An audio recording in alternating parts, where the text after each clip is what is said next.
Hey, y'all done got here a little early. This is Brother Psyche. Welcome to my channel again. You caught me in the midst of setting up my chessboard. While setting this board up, it makes me think about the important symbolism in this game of chess. You know, the board itself represents the planet. It represents the earth, the field of battle.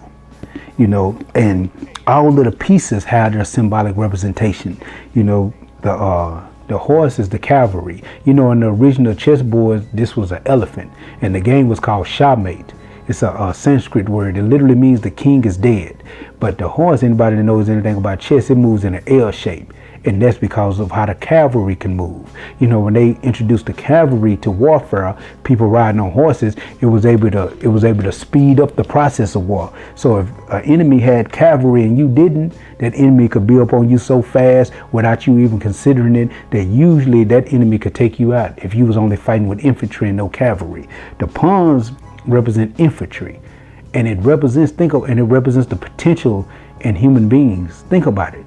The pawn initially, in its very first move, it could take 2 steps, but every step from that is only 1 step at a time, and it can only move in a diagonal shape if it's taking another piece.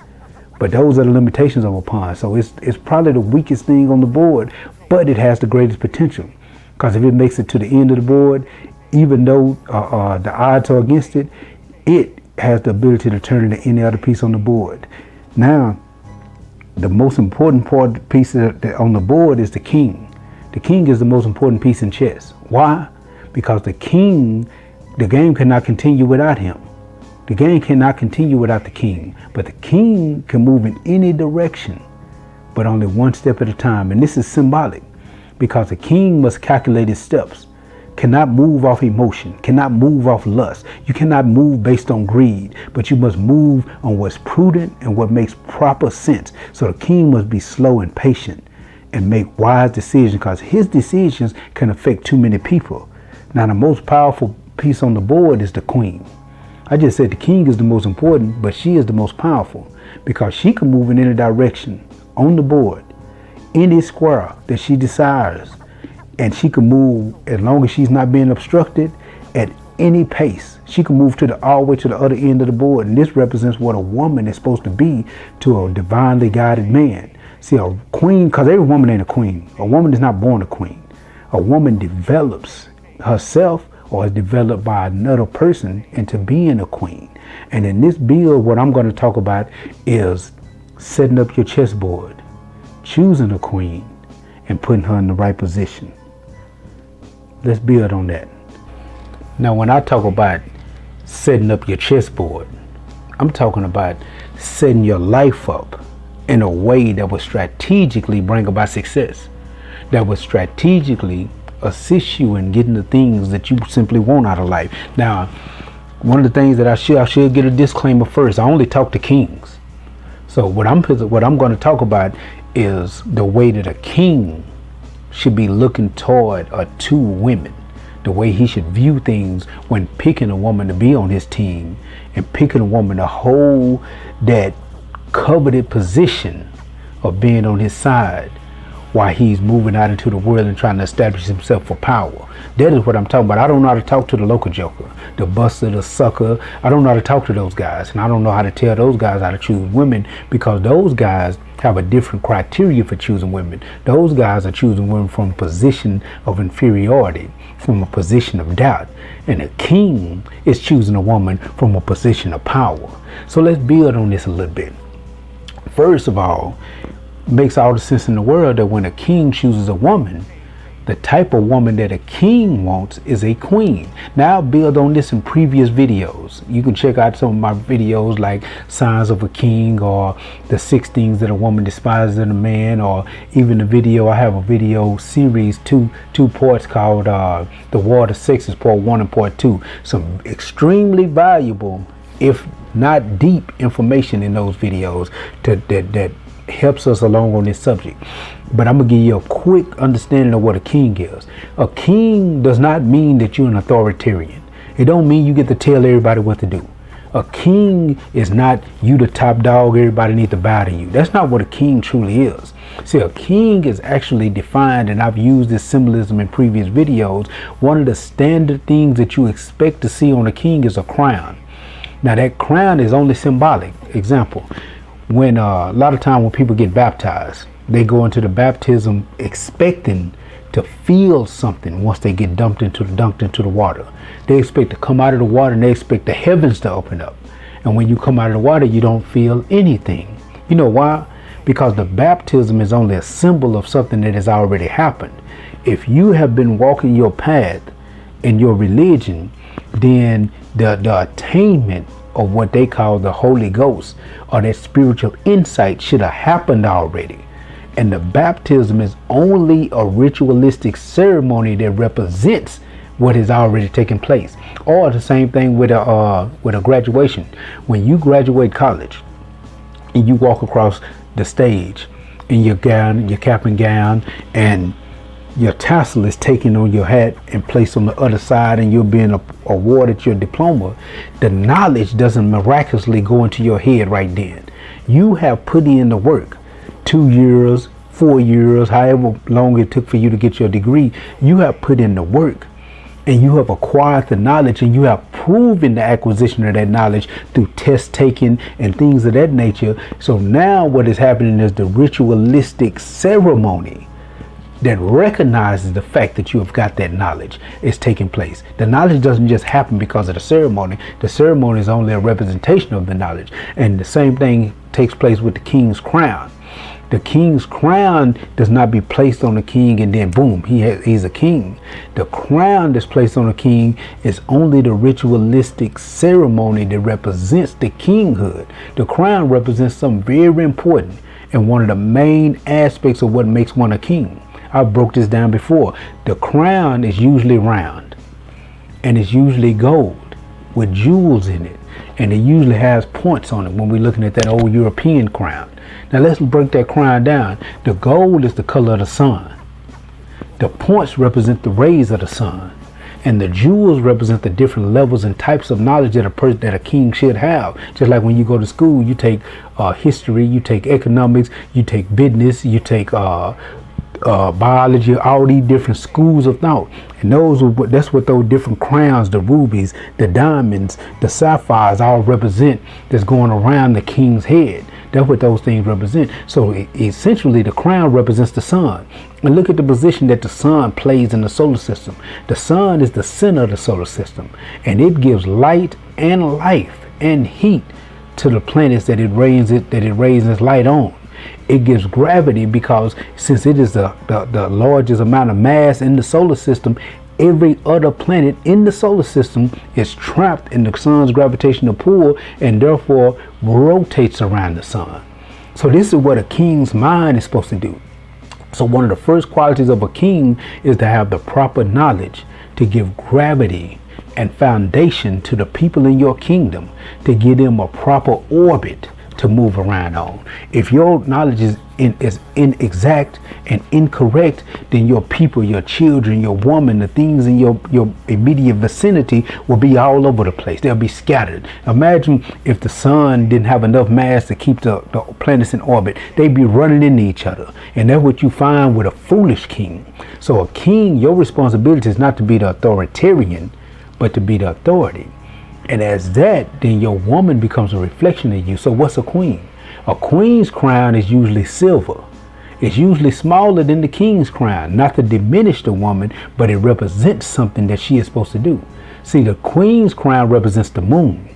If you notice that her color is the same color as the moon. And that's the feminine symbolism of a woman. A king is supposed to be knowledge, but a woman is supposed to be wisdom. Wisdom is a reflection of one's knowledge. You won't never know what I know, what knowledge I have. The only way you will ever know it is to listen to me and to watch me and watch how I move and how I operate. Well, when you watch me and watch how I move and how I operate and how I speak, that's only a reflection of my knowledge, because you can't see into my head. So my reflection of the knowledge is my wisdom. And that's what a woman or queen is supposed to do. She's supposed to reflect the knowledge of her king, just like the moon reflects the light of the sun. The moon doesn't have a light of its own. It's a reflection of the sun's light.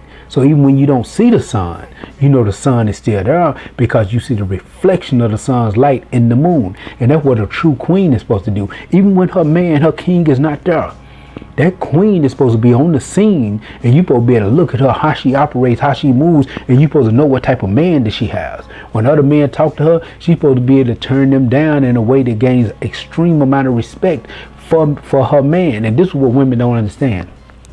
A man is our people, period, are always looking out for their own selfish desires. They always want to be able to meet their own personal needs. So when a man shoot at you and find out you got a man, if he could talk you out of disrespecting your man, he will accept that because he want to hit it. He will accept it, but he don't respect it. He don't respect you. Now, if you turn him down respectfully, you can't diminish that man, but if you turn him down respectfully and let it be known that the reason you're turning him down is out of high level of respect for your man, he will respect you.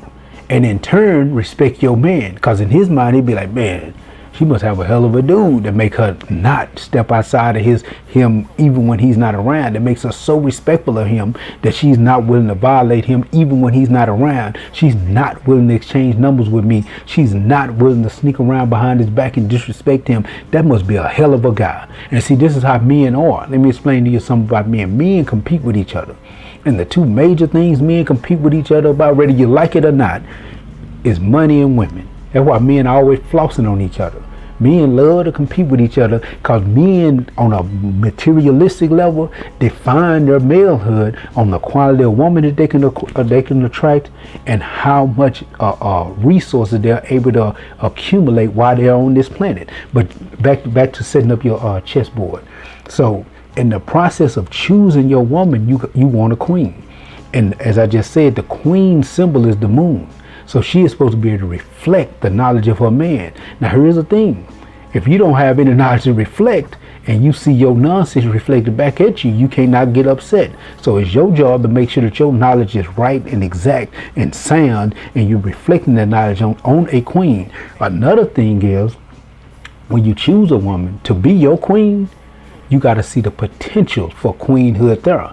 You see, one thing you got to understand is that you cannot sculpt a manure hill. Or to put it more simply, you cannot find a pile of doo-doo and turn it into a sculpture. It won't happen. That stuff will fall apart and it'll be stinking the entire time. So if you find you a trash woman or a garbage can woman and you trying to turn that into a queen and you get upset with yourself because you get upset with her because she's not doing the right things, it's because she can't do the right things. You chose a woman without the proper potential. So you have to be able to see the potential in her and don't ignore yourself.